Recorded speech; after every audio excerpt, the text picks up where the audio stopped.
आपके पास जो चैप्टर 12 है उसके अंदर आप टेस्ट ऑफ इंडिपेंडेंस की सबसे पहले बात करेंगे।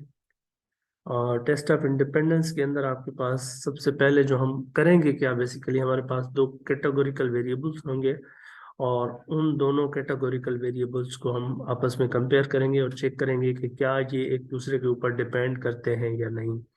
And we will be checking independence in fact कि क्या वो दोनों एक दूसरे के साथ इंडिपेंडेंट है या नहीं।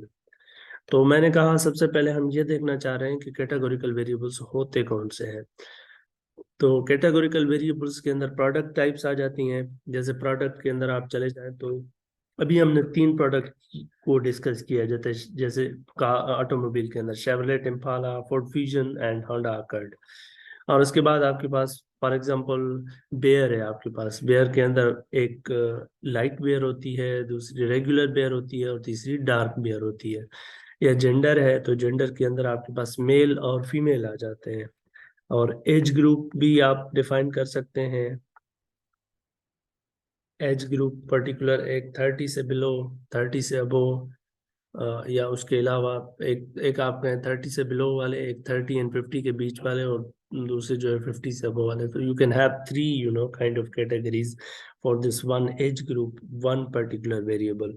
On the same lines education level के अंदर आप बात करें, एजुकेशन लेवल भी एक कैटेगोरिकल वेरिएबल है। इसके अंदर आपके पास मुख्तलिफ कैटेगरीज आ जाती हैं, matric, inter and kind of university level education. तो आपके पास इस तरह के वेरिएबल्स जो होते हैं वो जिनके अंदर कैटेगरीज होती हैं, they are kind of termed as categorical variables. हमारा काम ये होगा कि हमारे पास कोई भी दो कैटेगोरिकल वेरिएबल्स होंगे, हम पॉपुलेशन के बेसिस पर जो है वो सर्वे करेंगे, और या हम टेस्ट अप्लाई करेंगे और फिर हम देखेंगे कि क्या ये दो जो आपके पास वेरिएबल्स है कैटेगोरिकल, ये आपस में एक दूसरे के ऊपर एक दूसरे से इंडिपेंडेंट है या नहीं है। बेसिकली ये चैप्टर 12 का ही टॉपिक है, प्रीवियस वाला भी चैप्टर 12 का ही टॉपिक था। तो टेस्ट ऑफ इंडिपेंडेंस से पहले हमने जो टॉपिक डिस्कस किया था that was equality of proportions. ये दूसरा टॉपिक है इसी चैप्टर 12 का, जिसको आप कहते हैं टेस्ट ऑफ इंडिपेंडेंस। ओके, सो अब हम एक एग्जांपल डिस्कस करते हैं। उस एग्जांपल डिस्कस करने से पहले मैं आपको जो है वो स्टेप्स बता देता हूँ जो रिक्वायर्ड होंगे। अगर आपको स्टेप्स पता है तो फिर आप वो स्टेप्स फॉलो करते जाएंगे और लास्ट में आप कंक्लूड करेंगे कि आपके जो दो कैटेगोरिकल वेरिएबल्स हैं वो इंडिपेंडेंट है या नहीं है। So we have steps for this test. जो टेस्ट है इसका नाम है chi square test for independence of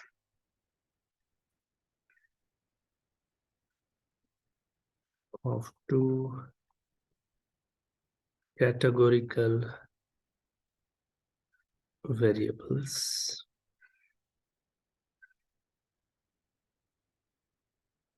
सबसे पहले आपके पास जो होता है वो स्टेप वन, वही जिस तरह से हमारे पास होता है, हम हाइपोथेसिस टेस्टिंग को यूज करेंगे। सबसे पहले आप क्या करेंगे, आप डेवलप करेंगे नल एंड अल्टरनेटिव हाइपोथेसिस।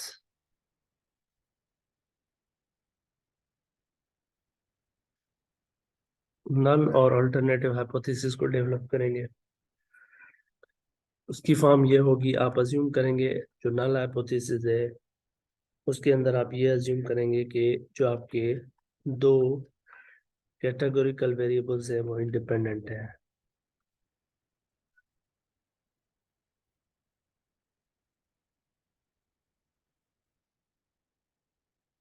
और अल्टरनेटिव हाइपोथेसिस फिर आपके पास आ जाएगा कि टू कैटेगोरिकल, यानी वो जो दोनों हैं, the both the categorical variables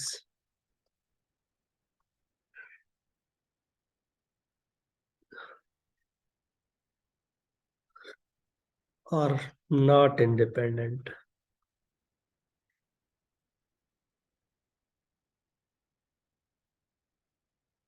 जब आपके पास हाइपोथेसिस आ जाएगा, एक आपके पास होगा नल हाइपोथेसिस और दूसरा आपके पास होगा अल्टरनेटिव हाइपोथेसिस। तो आपके पास स्टेप 2 है। फिर स्टेप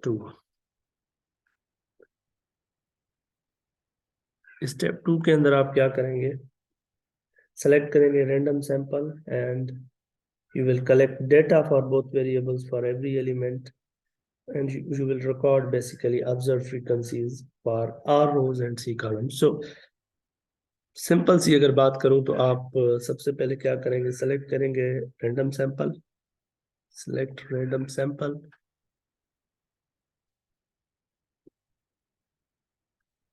सैंपल को सेलेक्ट करेंगे and collect data,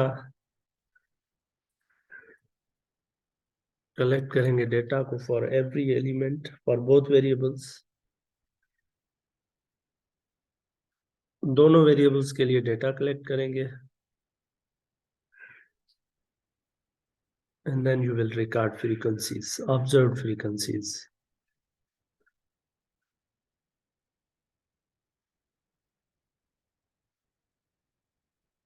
observe frequencies को आप रिकॉर्ड करेंगे in R rows C columns. ये डिपेंड करता है कि कितने रोज बनेंगे और कितने कॉलम्स बनेंगे, डेटा के ऊपर ये डिपेंड करेगा आपका। जब ये आपके पास ऑब्जर्व फ्रीक्वेंसीज आ जाएंगी तो जब फिर आपके पास स्टेप 3 होगा। यही दो स्टेप्स हैं मैन, नीचे फिर आपके पास वही काई स्क्वायर टेस्ट होगी। स्टेप 3 के अंदर आप अज्यूम करेंगे कि आपका नल हाइपोथेसिस ट्रू है,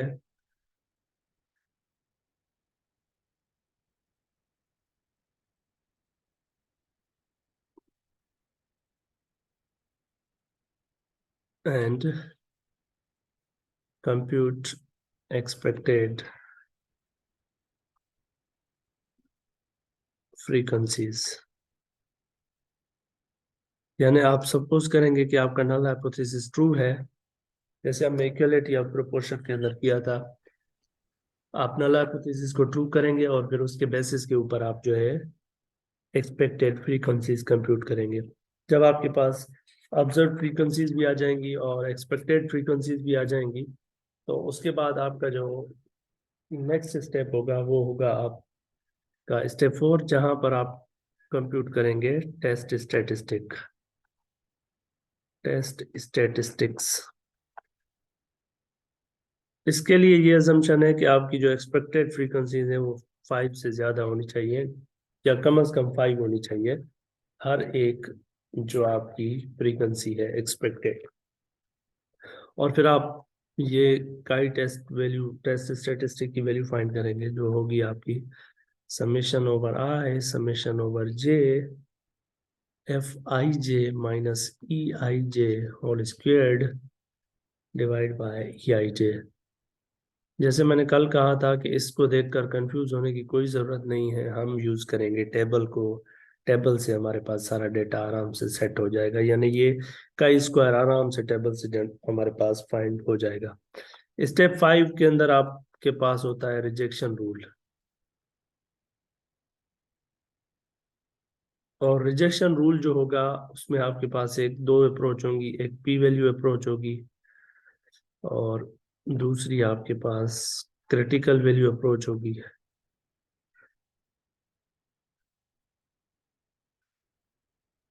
और आप अपर टेल को यूज करेंगे दोनों के अंदर। दूसरी बात यह है कि आपके पास जो डिग्रीज ऑफ फ्रीडम होगी फॉर द काई टेबल वो होगी R-1 इंटू C-1। तो ये स्टेप 5 स्टेप होंगे सिंपल, जिससे आप जिनको आप यूज करके बताएंगे कि आपके जो दो कैटेगोरिकल वेरिएबल्स हैं वो इंडिपेंडेंट है या इंडिपेंडेंट नहीं है। So we have got an interesting example, so let me show you the example और फिर हम उस एग्जांपल को सॉल्व करते हैं using all of these steps.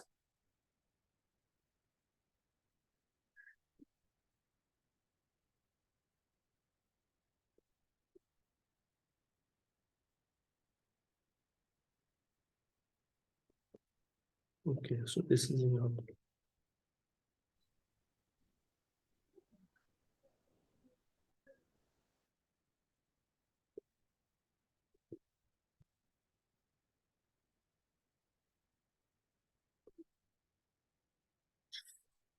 ये कह रहा है beer industry association conducts a survey to determine the preference of beer drinkers for light regular and dark bears.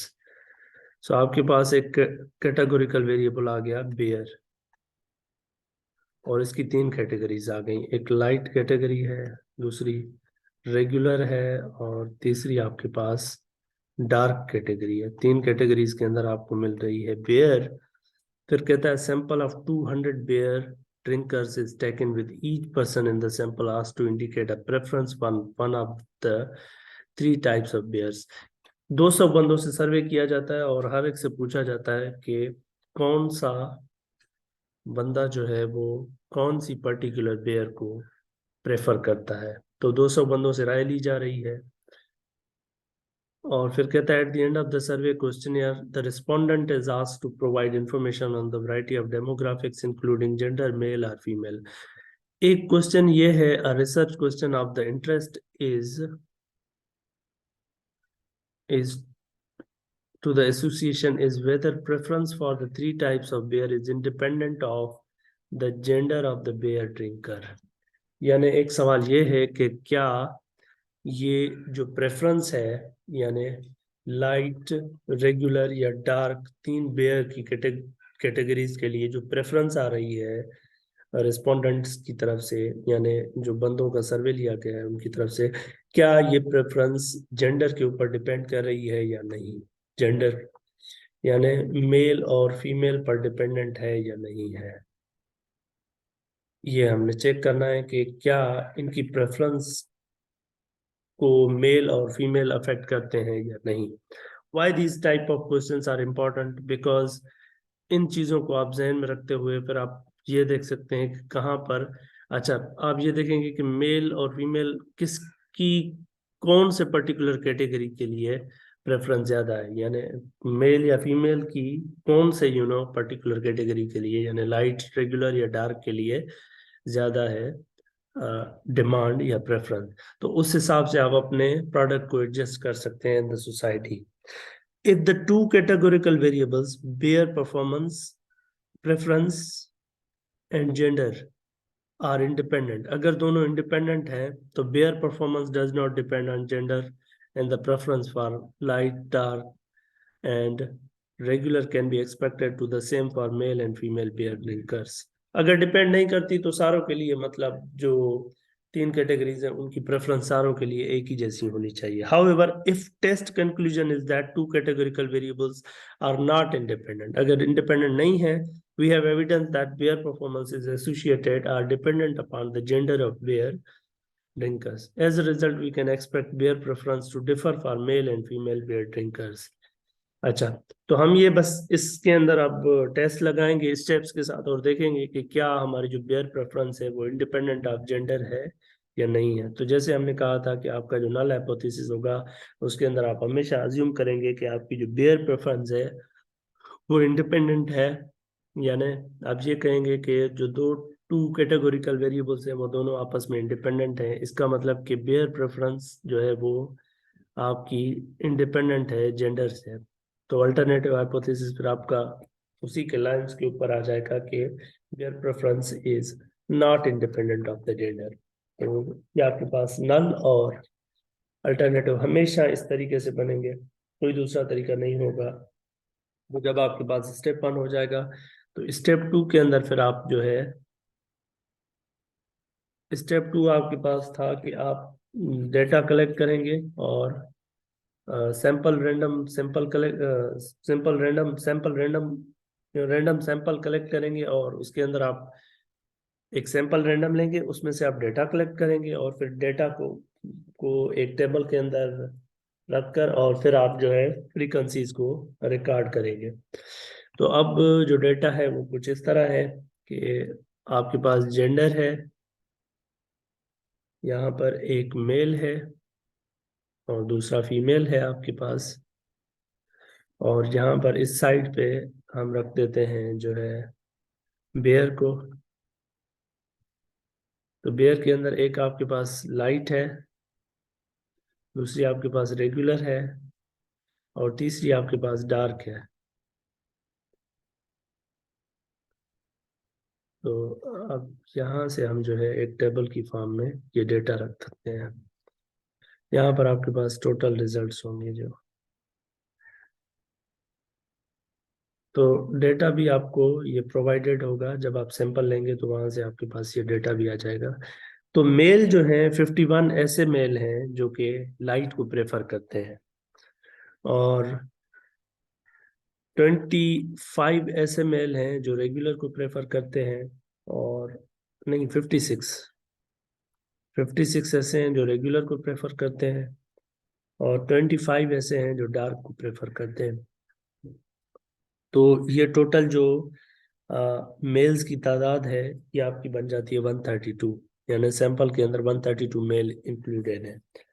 Females में से 39 ऐसे हैं जो लाइट को प्रेफर करते हैं, और 21 ऐसे हैं जो कि रेगुलर को प्रेफर करते हैं, और 8 ऐसे हैं जो डार्क को प्रेफर करते हैं। और टोटल फीमेल इस हिसाब से जो सैंपल के अंदर इंक्लूडेड है वो 68 है। अच्छा, अब अगर देखें लाइट की जो प्रेफरेंस है मेल और फीमेल दोनों को मिलाकर चेक करें तो ये 51 प्लस 39 है, तो ये 90, यानी 90 मेल फीमेल मिला के ऐसे हैं जो कि लाइट को प्रेफर करते हैं। 56 प्लस 21 77 ये ऐसे बंदे हैं, यानी मेल और फीमेल मिलाकर जो रेगुलर को प्रेफर करते हैं। और 8 प्लस 25 यानी 33 ऐसे बंदे हैं या मेल और फीमेल मिलाकर वो बंदे हैं जो कि डार्क को जो है वो प्रेफर करते हैं। तो इस हिसाब से ये टोटल अगर लें तो ये 200 है। आपने जो सर्वे के अंदर सैंपल लिया है वो 200 पीपल्स का लिया है। अभी आप फ्रीक्वेंसीज को रिकॉर्ड करेंगे तो फ्रीक्वेंसीज आपकी यहाँ पर वही होंगी। हर सेल की एंट्री जो है वो ऑब्जर्व फ्रीक्वेंसी होगी। तो आपके पास जो ऑब्जर्व्ड फ्रीक्वेंसी होगी ये इस तरह से होंगी। आपके पास पहली को आप कहेंगे F11, वो है 51। अच्छा, ये किसको रिप्रेजेंट करता है? ये आपको फ्रीक्वेंसी है, observe frequency of you know male जो कि लाइट को प्रेफर करते हैं। इस हिसाब से ये F11 हो जाएगी, और ये आपकी F12 हो जाएगी 39। इस हिसाब से F21 हो जाएगा ये आपका 21। F22 हो जाएगा आपके पास 56, सॉरी, और F22 आपका 21 हो जाएगा। F31 हो जाएगा आपका 25, और ये F32 आपका 8 हो जाएगा। ये आपकी आ जाएंगी ऑब्जर्व फ्रीक्वेंसीज, यानी जो आपको मिल रही हैं फ्रॉम द डेटा।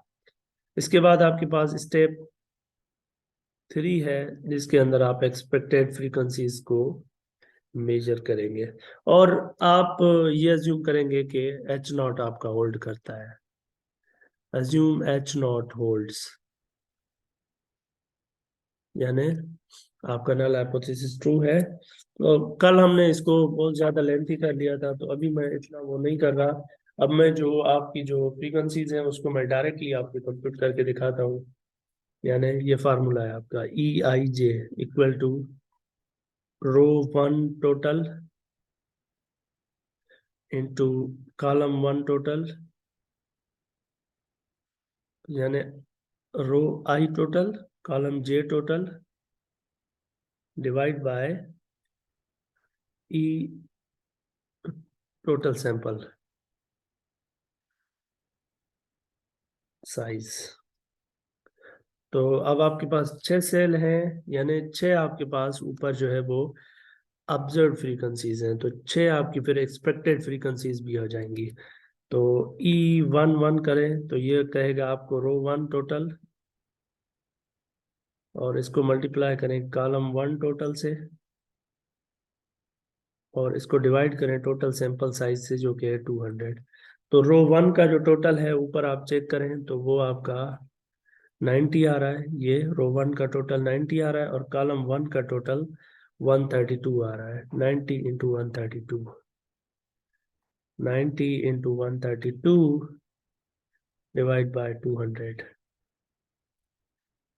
तो आप अगर इसको कंप्यूट करेंगे तो आपके पास क्या आएगा वैल्यू, कंप्यूट करके बताएं जरा।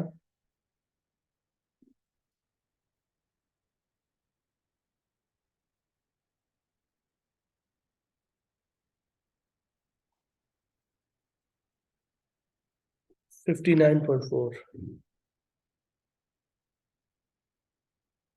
फिर आपके पास E11 आ गया, तो E12 करेंगे, यानी रो 1 टोटल और कॉलम 2 टोटल और divide by total sample size. Row 1 का टोटल तो वही 90 रहेगा, सिर्फ कॉलम 1 का टोटल चेंज हो जाएगा। कॉलम 1 का टोटल आपके पास ऊपर गिवन है, वो है 68 और डिवाइड बाय 200 कितना आएगा वैल्यू?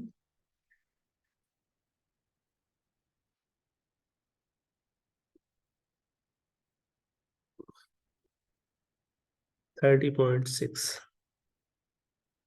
इस हिसाब से ये आपके पास F11 की सामने E11 आ गया, F12 के लिए E12 आ गया। अब E21 और E22। E21 का मतलब है रो 2 का टोटल और C2 यानी कॉलम 2 का टोटल डिवाइड बाय 200। तो रो 2 का जो टोटल है वो ऊपर गिवन है आपको, वो है 77 और 68।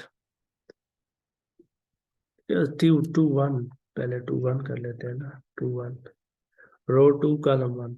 रो 2 आपके पास 77 है, कॉलम 1 32 है। 77 32,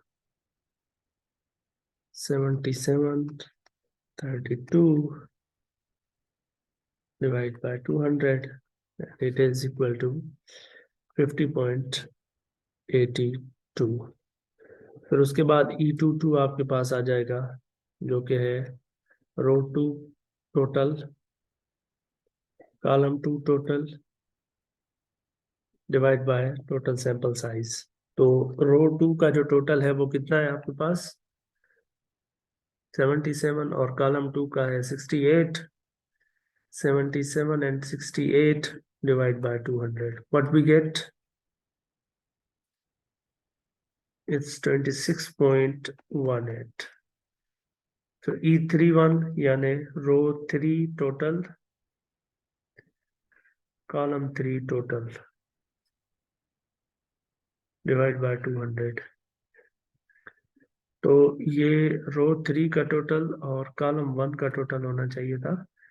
कॉलम रो 3 कितना है, कॉलम 1 कितना है? रो 3 आपके पास है 33 और कॉलम 1 132। 33 132, 33 132 डिवाइड बाय 200 कितना आएगा? इट्स 21.78।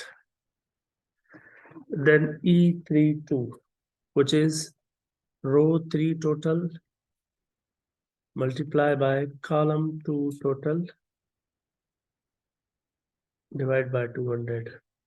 रो 3 तो 33 रहेगा, कॉलम 2 68 है, डिवाइड बाय 200 कितना आएगा वैल्यू? 11.22। तो आपके पास स्टेप 3 भी पूरा हो गया। स्टेप 1 आपके पास था नल हाइपोथेसिस और अल्टरनेटिव हाइपोथेसिस को डेवलप करना। स्टेप 2 आपके पास था ऑब्जर्व फ्रीक्वेंसीज को कंप्यूट करना। स्टेप 3 के अंदर आपके पास जो है वो एक्सपेक्टेड फ्रीक्वेंसी थी, वो भी आपने कंप्यूट कर दी। Now we have step 4 which is very important. Step 4 is to compute, to calculate test statistics।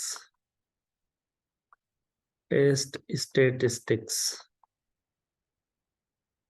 test statistics यानी this one।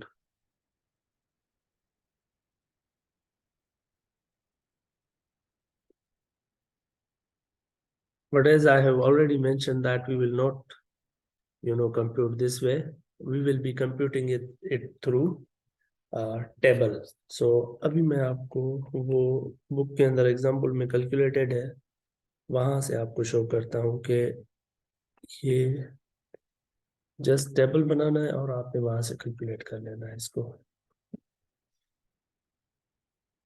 स्टेप 4 के अंदर ये करना है आपने, दैट्स दी स्टेप 4। देखिए इसमें ये सबसे पहले इसने लाइट को रखा है और लाइट के साथ मेल को रखा है।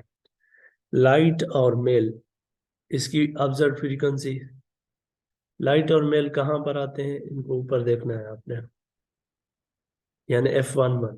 और फिर लाइट को उसने फीमेल के साथ रखा है, यानी F212।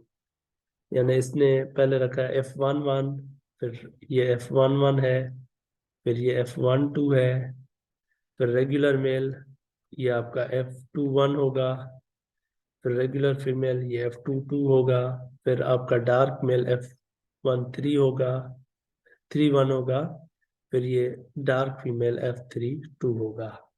तो ये आपकी ऑब्जर्व फ्रीक्वेंसीज है, सामने उनके ये एक्सपेक्टेड फ्रीक्वेंसीज जो आपके पास है वो फाइंड की हुई है, E11, E12, E21, E22, E31, E32, ये सारी फ्रीक्वेंसीज आ गई हैं एक्सपेक्टेड। फिर आपने क्या करना है, आपने माइनस करते जाना है ऑब्जर्व में से एक्सपेक्टेड, यानी 51 में से 59.40 को माइनस कर दिया, ये आपके पास रिजल्ट आ जाएंगे। फिर आप इन सारों को कर देंगे स्क्वायर, ये जो वैल्यूज हैं इनको स्क्वायर कर देंगे तो ये वैल्यूज आ जाएंगी, और स्क्वायर करने के बाद ये जो वैल्यूज आ गई है, फिर इनमें से हर एक वैल्यू को इसकी एक्सपेक्टेड फ्रीक्वेंसी से यूज डिवाइड करना है, यानी 70.56 को डिवाइड करना है 59.40 से, फिर 70.56 को डिवाइड करना है 30.60 से, फिर 26.83 को डिवाइड करना है 50.82 से। जो रिजल्ट आते जाएंगे वो यहाँ रखते जाएंगे आप। ये फिर आपके पास जो रिजल्ट आ जाएंगे इनका सम ये जो आएगा ये आपकी होगी टेस्ट स्टेटिस्टिक। ये वैल्यू होगी आपकी टेस्ट स्टेटिस्टिक की। आपके पास जब टेस्ट स्टेटिस्टिक्स आ जाएगी तो फिर आपके पास, आपको पता है कि फिर लास्ट स्टेप आपका होता है रिजेक्शन रूल के की तरफ। तो रिजेक्शन रूल के लिए फिर आपके पास एक अल्फा की वैल्यू भी होनी चाहिए, जिसके हिसाब से आप पी वैल्यू अप्रोच को यूज करें या आप क्रिटिकल वैल्यू को यूज करें। तो स्टेप 5 की तरफ चलते हैं, जो है रिजेक्शन रूल। यानी रिजेक्शन रूल आप रिजेक्ट करेंगे या नहीं करेंगे, that is what we have to decide. Rejection rule, और रिजेक्शन रूल के अंदर पहले आप पी वैल्यू अप्रोच की तरफ चलते हैं। तो पी वैल्यू से पहले अल्फा की वैल्यू मैं आपको बता देता हूँ 0.05। डिग्री ऑफ फ्रीडम, ये आपको पता है R-1 मल्टीप्लाई बाय C-1। रोज कितनी थी आपके पास, 3। ये रोज को रिप्रेजेंट कर रहा है, 3-1 ये कॉलम को रिप्रेजेंट करता है। आपकी डेटा के अंदर कॉलम 2 है, 2-1, तो ये आपका हो जाएगा 2 × 1 जो कि हो जाएगा 2। तो इसका मतलब डिग्री ऑफ फ्रीडम जो टेबल यूज करेंगे उसकी आपके पास 2 होनी चाहिए। तो अब आ जाते हैं, देखते हैं कि पी वैल्यू क्या है फॉर दिस। तो आपके पास टेस्ट स्टेटिस्टिक्स की वैल्यू है 6.45। अब मुझे चाहिए पी वैल्यू। पी वैल्यू होती probability of you know chi square greater than equal to test statistic, यानी ये अपर टेल के अंदर कितना एरिया आ रहा है इसके अपर टेल में। तो ये आपको फॉर श्योर टेबल से मिलेगा, and I am showing you the table hair.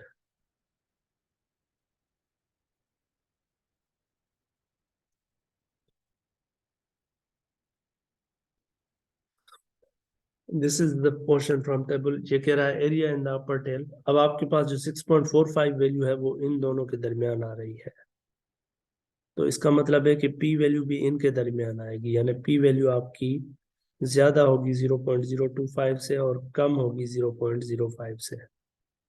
तो इसका मतलब है पी वैल्यू ऑटोमेटिकली आपकी अल्फा से छोटी हो जाएगी। दिस मीन्स कि P value is less than alpha, because alpha 0.05 है ना, उससे कम है ये वैल्यू। तो इसका मतलब we will reject null hypothesis. Null hypothesis को हम रिजेक्ट कर देंगे। और अगर हम इसी सेम को क्रिटिकल वैल्यू अप्रोच से यूज करें, क्रिटिकल वैल्यू अप्रोच,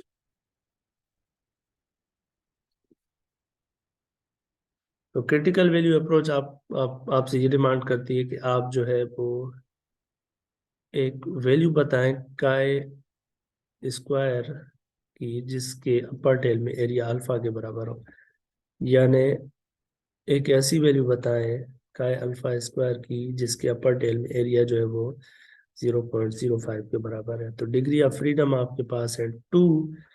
तो 2 डिग्री ऑफ फ्रीडम के लिए आप अगर यूज करें अपना काई स्क्वायर टेबल, तो late me show you chi square table, वहां से हम इसको यूज कर सकते हैं।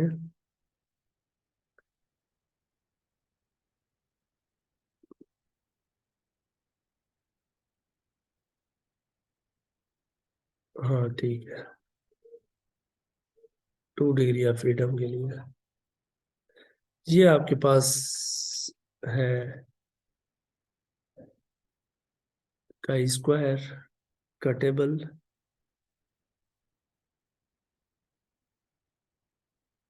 तो डिग्री ऑफ फ्रीडम आपके पास जो है वो 2 है, और एरिया आपके पास जो है वो अपर टेल के अंदर वो आ रहा है 0.05। तो चेक करते हैं कि काई स्क्वायर अल्फा की वैल्यू क्या होती है। तो ये area in the upper tail ये है, डिग्री ऑफ फ्रीडम ये 2 है। तो इसको अगर यहाँ पर मैच करें तो ये 5.991 ये आपके पास वैल्यू आ रही है, 5.991।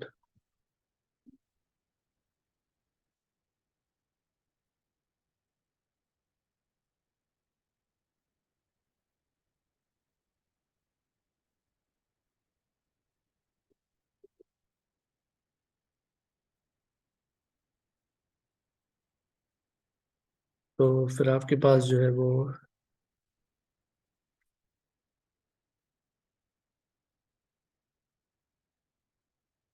5.991 आ रही है।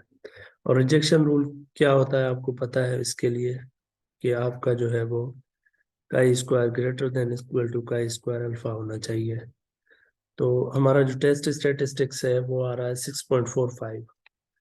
तो वो फार श्योर इससे बड़ा है 5.991 से। इसका मतलब क्रिटिकल वैल्यू से भी हम ये कहेंगे कि reject null hypothesis.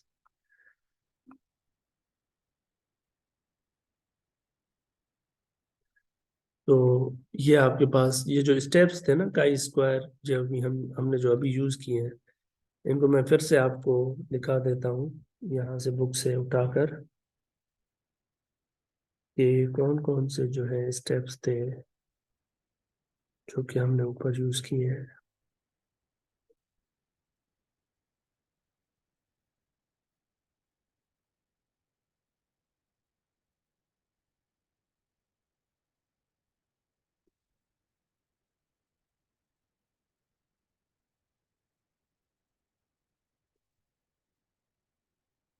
These are the steps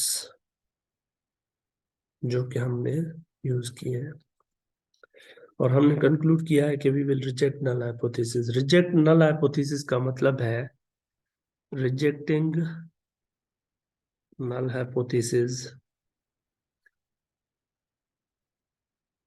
means the bare preferences and gender are dependent on each other।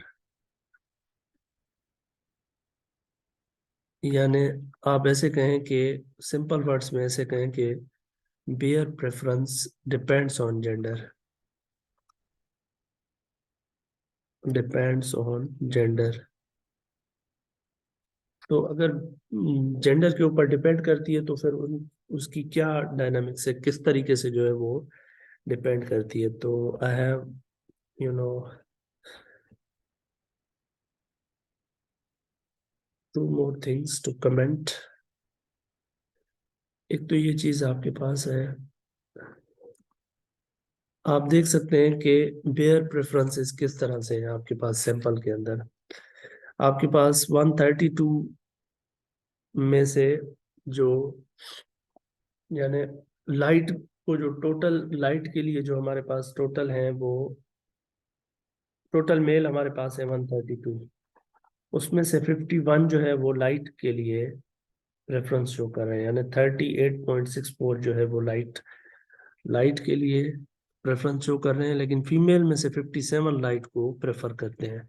Regular में से 42 मेल मेल में से 42 रेगुलर को जो है प्रेफर करते हैं, और फीमेल में से 30.88 जो है वो रेगुलर को प्रेफर करते हैं। और मेल में से 18.94 जो है वो डार्क को प्रेफर करते हैं।